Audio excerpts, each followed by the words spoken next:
Hello dear viewers, যারা snack থেকে টাকা উইথড্র করতে পারতেছেন না, রিচার্জ নিতে পারতেছেন না এবং কি বাংলাদেশি ফোন নাম্বার অ্যাড করতে পারতেছেন না, তো তাদের জন্য এই ভিডিওটি। তো কিভাবে আপনার বাংলাদেশি নাম্বার অ্যাড করবেন, তো অনেকেই কিন্তু এই প্রবলেমটা ফেস করতেছেন, বাংলাদেশি নাম্বারে অ্যাড করার কোনো অপশন পাচ্ছেন না।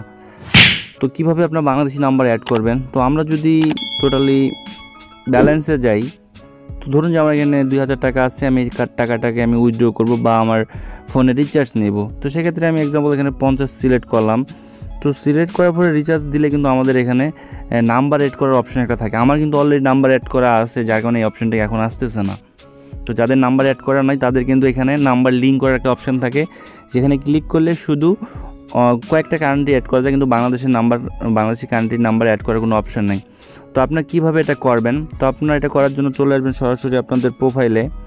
দেন এরকম প্রোফাইলে আসার পরে আপনারা যে এখানে দেখতে পাচ্ছেন এইটার উপরে ক্লিক করবেন, এই অ্যারো চিহ্নটার উপরে, আইকনের উপরে।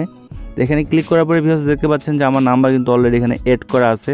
তো আপনাদের কিন্তু যদি অ্যাড করা না থাকে, প্রথমে কিন্তু এই অপশানটা কিন্তু এখানে লেখা থাকবে লিঙ্কেড নাম্বার।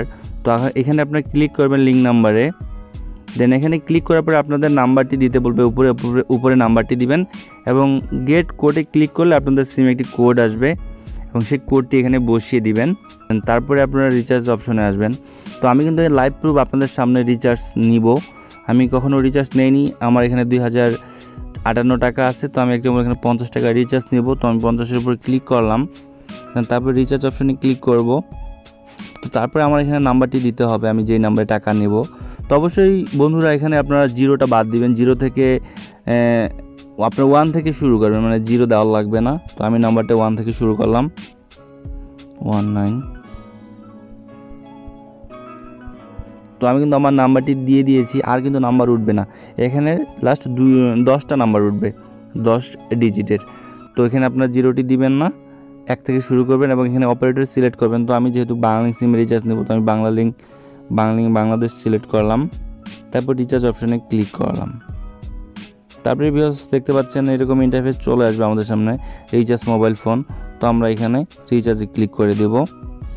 তো ভিউয়ার্স দেখতে পাচ্ছেন আমার রিচার্জটি করার জন্য আমি কিন্তু সাবমিট করে ফেলছি অলরেডি। তো আমি জানি না কতক্ষণের মধ্যে টাকাটি আমি আমার ব্যালেন্সে পাবো।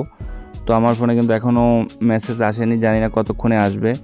তো হয়তো বা 20 মিনিট 15 মিনিট সময় লাগতে পারে, কারণ এটা আমি ফার্স্ট টাইম রিচার্জ দিলাম, হয়তো বা একটু দেরি নেবে। তারপর টাকাটি আমার ফোনে সেন্ড করবে, মানে রিচার্জ দিবে। তো আশা করি আপনার ভিডিওটি বুঝতে পারছেন কীভাবে আপনারা রিচার্জ নেবেন। তো ভিউয়ার্স ধন্যবাদ। আর কোনো সমস্যা থাকলে, স্ন্যাক ভিডিওতে কোনো প্রবলেম হলে কমেন্ট বক্সে জানাতে পারেন, সাহায্য করার চেষ্টা করব। ধন্যবাদ।